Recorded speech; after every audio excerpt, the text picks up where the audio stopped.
At wide receiver, you list another. Again, I picked out from your list, and I really liked almost the entire list. Like, we could have gone through the whole thing, but I didn't want to give it all away. But I tried to pick the names that I really gravitated towards. I also love your Anthony Miller call at wide receiver as a sleeper. I think he is significantly undervalued. What is your case for him blowing up this year? I think year 3 now for him. What do you like about Anthony Miller as a sleeper?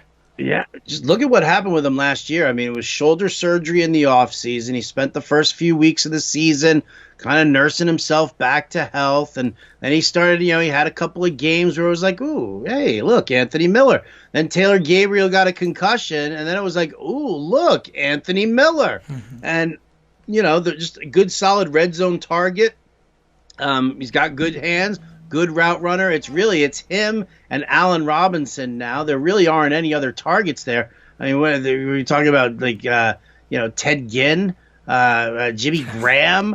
They brought in they brought Cole Kmet, but I mean that's not that's not something that's going to impact for me. So I think there's a heavy target share ahead for him. We've seen him produce. We know that he's got a good vertical game too. So seeing him inside the red zone, and then the piece de resistance, it's going to be Nick Foles under center. It's not going to be Mitch Trubisky. And that already, improves all sorts of numbers. 100%. All the narratives last year were when Nick Foles takes over, D.D. Westbrook out of the slot because Nick Foles loves his slot receivers. Well, where's Anthony Miller play the most? The slot. So why aren't those narratives popping up more often that Nick Foles is about to pepper this guy as a slot receiver? And you mentioned once Taylor Gabriel was down, this guy lit it up. He had 2 weeks as wide receiver 1, numbers 23, 26.6. He was actually the wide receiver 8 for a nice solid span.